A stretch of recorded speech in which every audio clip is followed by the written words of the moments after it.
Nahano dala mga tao nga. Wala man itong mga kwarta, wala man pinangangaon. Nadiri mag-ani. Nadiri tumamak sinlagay kay nadawla. Ano? Pero man sa mga pasakay nga, agluwagan mga ginuma. Ang paray makaluluoy. Nabalik dahil sa tuna. Pero man san paray yan. Oh my God! Ginuuran. Tapos ginihinangin. Aray upay. Tapos wala pa mag-aral eh. Ani ba niyan? Naman problema. Kaya ang kanan yan ani yun. Nagdunot na. Sobrang auran. Tapos may kasamang hangin. Agoy. Pero mas mga paray niyan balitaw. Tapos wala nag-aani. Dahil mga tao niyan magyaman na. Nadili na tumamak sinlagay. Di na nag-aani. Basta mga anihon niyan. Para nadunot na. Makusugan oran. Tas mahangin pa. Para na. Ang tagyaw na lang nag-inani. Hindi ka na nag-umaman. Kaya wala na nag-aani. Nahano dala mga tao nga. Wala man itong mga kwarta, wala man pinangangaon. Nadiri mag-aani. Nadiri tumamak sinlagay kay nadawla. Ano?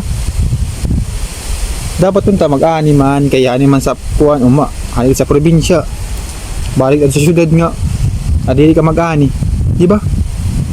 Basta mga ani yun. Wala makaluluoy. Wala man tuko kasi nga oran eh. Nasudang man. Talala. Maoran na liwat. Bas urugan oran eh. Pero man sa mga pasakay nga. Agluwagan mga ginuma. Ang paray makaluluoy. Nabalik dahil sa tuna. Agoy, agoy. Paray upay yan ang kuan. Paray. Kaluluoy. Sangrit ikaw. Hide kikaw sa trabaho pag inadong oo pag-ani oo dito naman ano yun yan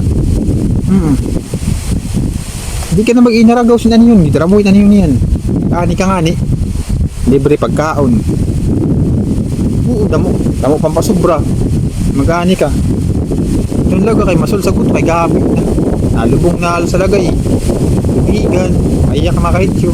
Pero kung ilit ang pargay matong talaga ang trabaho trabaho nga masayo oo maraming kagagin nyo ano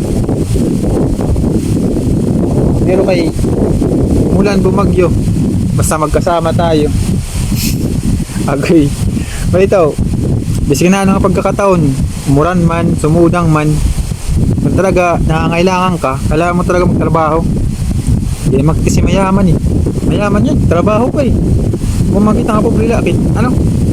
Tama nila sa ka?